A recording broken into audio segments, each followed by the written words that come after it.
Hello everyone, I'm here on the behalf of Personal Tutor and I am going to discuss about the melting point of the D block elements.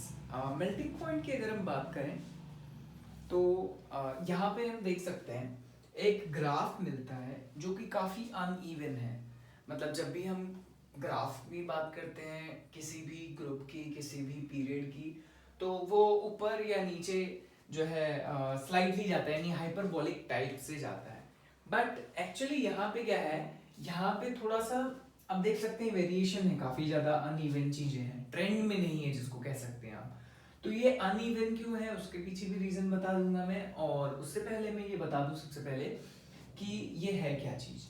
ये आपका melting point है और ये जो है ये जो है हमारे ग्रुप्स हैं जिसको हमने अलोंग द एप्सिसा लिया हुआ है। तो डिग्री सेल्सियस में अगर हम मेल्टिंग पॉइंट्स की बात करें जैसे कि स्कैंडियम की बात करें, टाइटेनियम हो गया, ये हो गया vanadium, this one is chromium, scandium, titanium, vanadium, chromium. This is your manganese, this is your iron, this is your cobalt, this is your nickel, this is your copper, this is your zinc. And अब इसकी बात कर लेते हैं तो होगा क्या, होगा ये कि सिंपली जब भी हम इसकी बात करेंगे तो this thing is very simple here, you can easily summarize here, you can easily find out कि यहाँ पे क्या चल रहा है एंड सिचुएशन क्या रहने वाली है। तो बहुत सिंपल सी बात है जो हमें यहाँ पे समझनी है। वो सिंपल सी बात ये है कि ये ट्रेंड को आपको एक जनरल ट्रेंड में अगर मैं लिखूं तो जनरल ट्रेंड में आप इसको ऐसे समझ सकते हैं कि जो भी आपका क्या नाम है स्कैंडियम से लेके क्रोमियम तक है वो इंक्रीज करेगा। मतलब till scandium two chromium your melting point will increase, and then from chromium to Mn it will decrease. So from chromium to Mn it will decrease, and then it will increase till iron. मतलब Mn से जब हम iron पे जाएंगे तो ये suddenly increase हो जाएगा और उसके बाद में फिर क्या होगा, ये स्टीपली डिक्रीज होगा। मतलब from iron to your zinc काफी ज्यादा डिक्रीज होगा, मतलब मोर डिक्रीज होगा। मतलब जनरल ट्रेंड में देखा जाए तो ये कह सकते हैं स्कैंडियम से लेके और Mn तक जो है वो इंक्रीज होगा एंड देन उसके बाद में क्या होगा कि डिक्रीज होना स्टार्ट हो जाएगा। ठीक है, अब ये काफी मतलब फैक्ट यहाँ पे फैक्ट्स एक्सेप्शन एंड बहुत सारी बातें जो है वो आती है सामने। बट सबसे पहले ये जानते हैं कि मेल्टिंग पॉइंट के पीछे रीजन क्या होता है। किसी भी चीज का जो है वो मेल्टिंग पॉइंट जब आप कैलकुलेट करने जाते हो तो मेल्टिंग पॉइंट कैलकुलेट करने के लिए you have two criteria. The first one कि उसमें बॉन्डिंग कैसी है। मेल्टिंग पॉइंट चेक करने के लिए आप मॉलिक्यूलर इंटरेक्शन को देखते हो, ना कि नॉर्मली जो बॉन्डिंग होती है हमारी उसको। मतलब कई बच्चे उसको आयनिक बॉन्ड से कंपेयर करते हैं तो आयनिक बॉन्ड तो बेटा मेटल और मेटल के बीच में आयनिक बॉन्ड थोड़ी होता है, मेटल और मेटल के बीच में मेटालिक बॉन्ड होता है। मेटालिक बॉन्ड जो होता है वो इलेक्ट्रॉन क्लाउड के और कर्नल्स के बीच में होता है।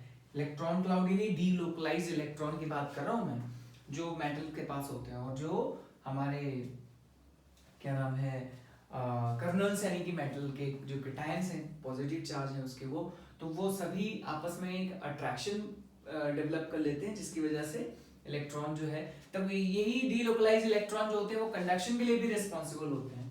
तो ये जो ट्रेंड है ये काफी अनइवन सा है थोड़ा। ये कहें कि you have to learn this. आप वीडियो को पॉज करके इसको नोट कर सकते हैं। And this is for melting point, this is simply for melting point of first transition element, that is the 3D series. If I will write that is better, 3D series, right? This is very you can say यहाँ से question बन सकते हैं। वो ऐसा question बोल सकते हैं कि ऐसा क्यों होता है।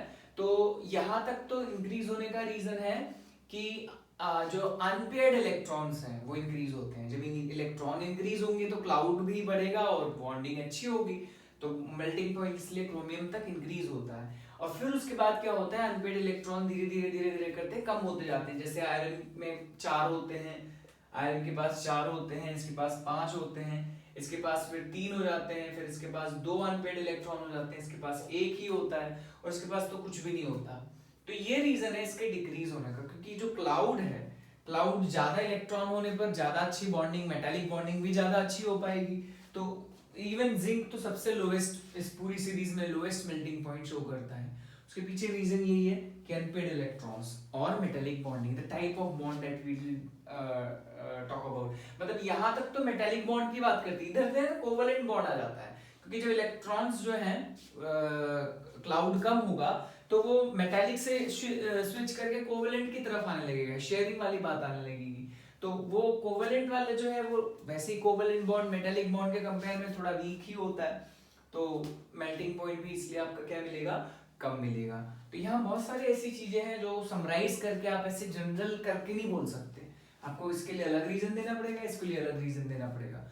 जनरली अगर आप समराइज ही करना चाहते हैं बोर्ड्स के हिसाब से देखा जाए तो अनपेड इलेक्ट्रॉन्स डिक्रीज होते हैं, इसलिए मेल्टिंग पॉइंट भी डिक्रीज होता है, क्योंकि मेटालिक बॉन्ड जो होता है वो अनपेड इलेक्ट्रॉन के क्लाउड से बनता है। जो क्लाउड होता है अपने मेटल्स का, वो क्लाउड, इलेक्ट्रॉन क्लाउड और हमारे कर्नल्स, इनके बीच में बॉन्ड बनता है। कर्नल्स में बार बार कह रहा हूँ, कर्नल्स आर पॉजिटिवली चार्ज, जो मेटल्स के जो पॉजिटिवली चार्ज हैं हम उनको कर्नल्स कहते हैं।